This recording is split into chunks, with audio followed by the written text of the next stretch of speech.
Hello and welcome back to Young at Heart.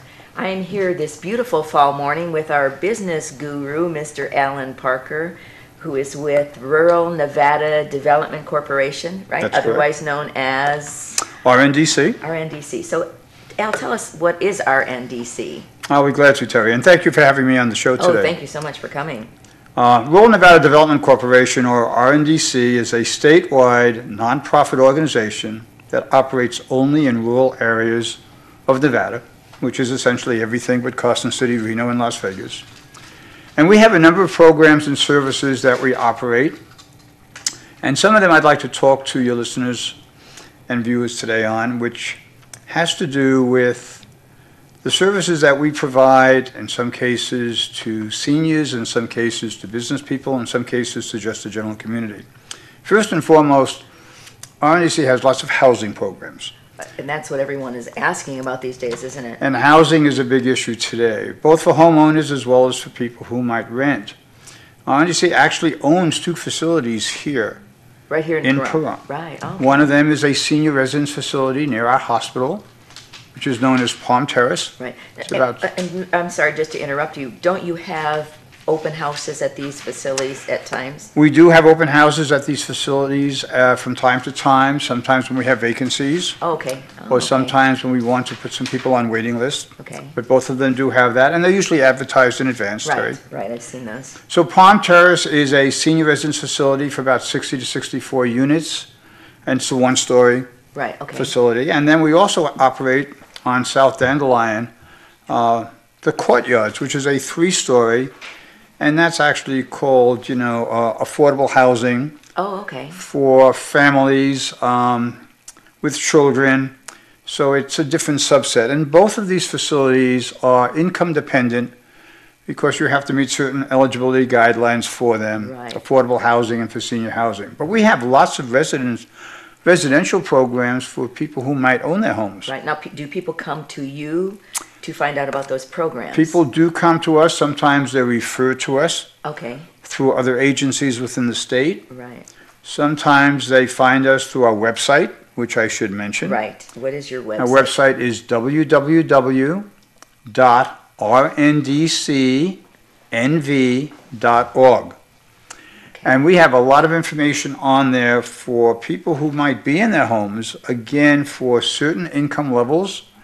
If you have a need for rehabilitation to your home, if you need weatherization, in some cases heating or air conditioning, we have lots of services for people, again, in those arenas. Okay. So if now they what do you mean qualify. by rehabilitation to your home? Rehabilitation could be that if you had a porch that was in disrepair, or you had some interior walls that needed shoring up. Weatherization could be heating or air conditioning, or windows, or the roof. Depending on the need, and a lot of this is explained on our website, and again, if you qualify from an income point of view, there are some programs available through grant resources Okay. where we would actually contact subcontractors who would actually come out, Right. look at that residence, and in many cases, do the work and complete it. Wow. So that's one of your programs. That's one of our programs. One that we're most well known for is our housing programs. I'd like to mention one other, which is down payment assistance for a lot of people who'd like to have a home, Right. found a home, can make the payments on it, but in some cases have difficulty with coming up with whatever might be required from an initial down payment point of view. Again, we have some programs for that where they can, in some cases, get the down payment assistance they need so that they can actually get into their home of choice. Now, is this income bracket? And again, it's specialized based on income levels and Okay. things of that nature. Oh, For okay. Again, we try to put people into homes. Right. We also try to keep people in their homes through maintenance. Oh, in that okay, regard. wonderful. And I know anything business, I know, Al, you are into. You have an office here. I do have an office here, and actually I work in a different side of the business for RNDC than a housing division, which is a separate unto itself. I actually work for another division within RNDC, which is called our business division. And I am primarily a business counselor here in town. I came to town 11 years ago. I come out of the world of business. I spent about 40 years in corporate America. In sales and marketing, a wide variety of business operations. I also, with my wife Vicki, owned our own business for many years, which was a quick printing business for it. Oh, okay. And I'm also a part-time teacher and educator. Right now I'm at UNLV. Teaching I business teach courses, business courses at obviously. UNLV under the College of Business. And so my primary role in the office that I operate, while I can assist people with any of our NDC's programs, I Right. spend most of my time in what is called the business counseling and lending assistance areas. Oh, okay. Now, I know they have some senior programs out there, like for small business administration. Don't they have different programs that? The SBA has lots of programs, not necessarily for seniors per se today, but the SBA, which is one of the partners that RNDC actually operates with, the okay. Small Business Administration, primarily exists to spur small business growth and development in this country. Because first and foremost, Harry, we are a nation of small businesses. Right. A lot of them right. being mom and pop businesses, so to speak.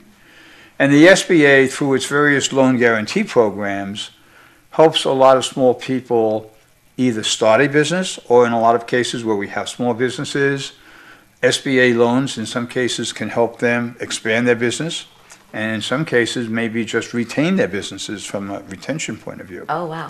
You know, you may be getting an increase in people seeking your assistance. There's a new program, I don't know if you've heard about it, it's called Making It Happen in America. It's about people, how people are getting through these bad times and starting their own businesses.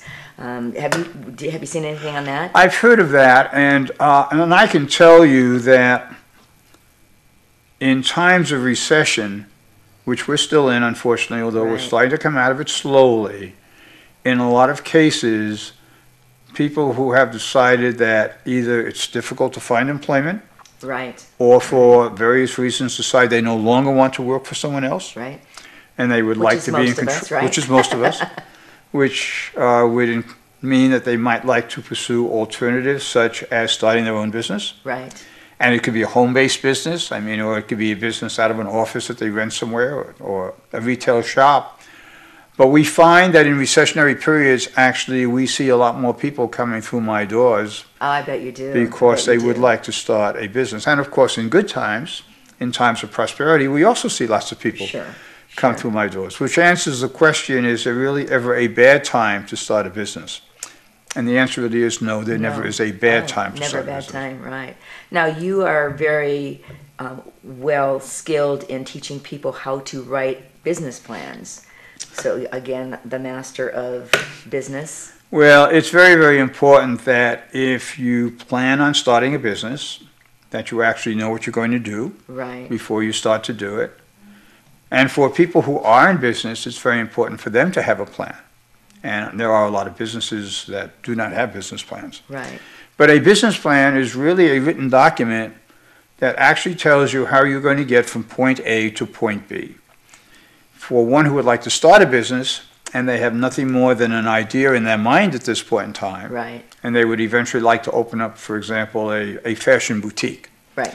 Well, to get from the idea in your mind to actually opening up the boutique would require, amongst other things, a written business plan so that you have an idea exactly what it is you need to do. So it's like a goal-setting plan. It's like, it is, goal setting is part of that. It Right. actually becomes a blueprint or a roadmap in terms of what you need to do to get to that Right. point of opening the doors to your business. Okay, so now a person starting a new business, how far in advance do you recommend they project this business plan? Like how many years down the road? Now, it doesn't have to be years necessarily. I actually tell a lot of people, from the time that you get an idea in your mind Right, that you'd like to try to start something, is an ideal time to go talk to someone about it. right, okay. Certainly someone who might be able to assist you from a business counseling point of view, Uh-huh. that could at least explain to you the advantages of having a written business plan. Because the writing of a business plan does not automatically mean that you will go into that business. Right, right. You might decide to write the business plan and then find out, having done the financial analysis, that you don't think you'll make enough money by going into that business. And do you find that very often they come to you and say, I have this thought in my head, can you help me put it on here? And then they get it all on paper and they say, oh wait, that's not going to work.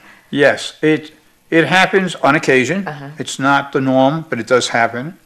But it's much better to spend a few months writing a business plan without spending any money than actually starting the business, investing $50,000 and finding out 6 months later that this is really what you want to do. Right, so $50,000 would buy me a lot of shoes, Al. You buy a lot of shoes and maybe some accessories to go with the shoes. So the point is that a business plan, which is a thought process for the most part, Right. actually requires you to think through every aspect of your business. Right. It requires a marketing plan, it requires financial analysis, it requires where you're going to do it. It asks lots of thought-provoking questions, but if you get through the business Wonderful. plan and are satisfied with what you see in that business plan, Right. it probably is a pretty good indication that you can go forward and try to be successful at it. Okay, we have just a few more seconds, Al. Can you tell people again how they can reach you? They can reach me in a couple of ways. First, I would encourage them to visit our website, and my contact information is also on our website, www.rndcnv.org. My local phone number here, and I operate on the second floor of the Nevada State Bank business by the Chamber of Commerce. That number is 751-1947, and my personal email address for RNDC is alparker@rndcnv.org. Wow, thank you very much. It was such a pleasure talking Terry, to you. thank you for having me. Come back again. We I will will. be back in just a few moments. Thank you.